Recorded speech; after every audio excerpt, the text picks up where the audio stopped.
Assalamualaikum warahmatullahi wabarakatuh. Saya atas nama Mutiara Hikmah akan membawakan materi metode dan macam-macam pembelajaran. Yang pertama, metode Ceramah Plus. Metode Ceramah Plus adalah metode mengajar yang menggunakan lebih dari satu metode, yakni metode ceramah gabung dengan metode lainnya. Dalam hal ini, penulis akan menguraikan 3 macam metode ceramah plus, yaitu pertama, metode ceramah plus tanya jawab dan tugas. Metode ini adalah metode mengajar gabungan antara ceramah dengan tanya jawab dan pemberian tugas. Metode campuran ini idealnya dilakukan secara tertib, yaitu penyampaian materi oleh guru, pemberian peluang bertanya jawab antara guru dan siswa, pemberian tugas kepada siswa. Pada hakikatnya, metode tanya jawab berusaha menanyakan apakah murid telah mengetahui fakta-fakta tertentu yang sudah diajarkan.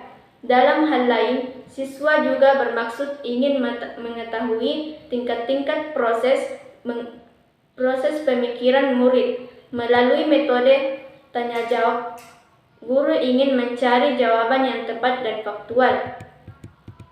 Yang kedua, metode ceramah plus diskusi dan tugas.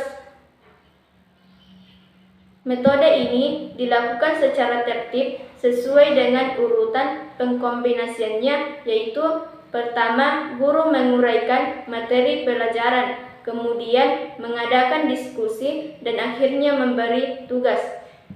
Yang ketiga, metode ceramah plus demonstrasi dan latihan. Metode ini adalah merupakan kombinasi antara kegiatan menguraikan materi pelajaran dengan kegiatan memperagakan dan latihan. Selanjutnya, metode resitasi. Metode resitasi adalah suatu metode mengajar di mana siswa diharuskan membuat resume dengan kalimat sendiri. Metode resitasi atau penugasan adalah metode pembelajaran yang menekankan pada pembacaan, pengulangan, pengujian, dan pemeriksaan atas diri sendiri melalui sejumlah tugas yang diberikan oleh guru kepada siswa di luar jam sekolah dalam rentang waktu tertentu, dan hasilnya dipertanggungjawabkan kepada guru dengan tujuan untuk merangsang siswa untuk aktif belajar baik secara individu maupun kelompok. Bentuk tugas yang dapat diberi adalah tugas-tugas dalam bentuk daftar sejumlah pertanyaan mengenai mata pelajaran tertentu, atau satu perintah yang harus dibahas dengan diskusi atau perlu dicari uraiannya pada buku pelajaran. Masalah tugas yang dilaksanakan oleh siswa dapat dilakukan luar kelas, misalnya di halaman sekolah, di laboratorium, di perpustakaan, di bunker, maupun di rumah siswa, asal tugas itu dapat dikerjakan. Kelebihan metode resitasi sebagai berikut. Pengetahuan yang anak didik peroleh dari hasil belajar sendiri akan dapat diingat lebih lama. Selanjutnya, anak didik berkesempatan memupuk perkembangan dan keberanian mengambil inisiatif, bertanggung jawab, dan berdiri sendiri. Kelemahan metode resitasi sebagai berikut. Terkadang anak didik melakukan penipuan, di mana anak didik hanya meniru hasil pekerjaan temannya tanpa mau bersusah payah mengerjakan sendiri.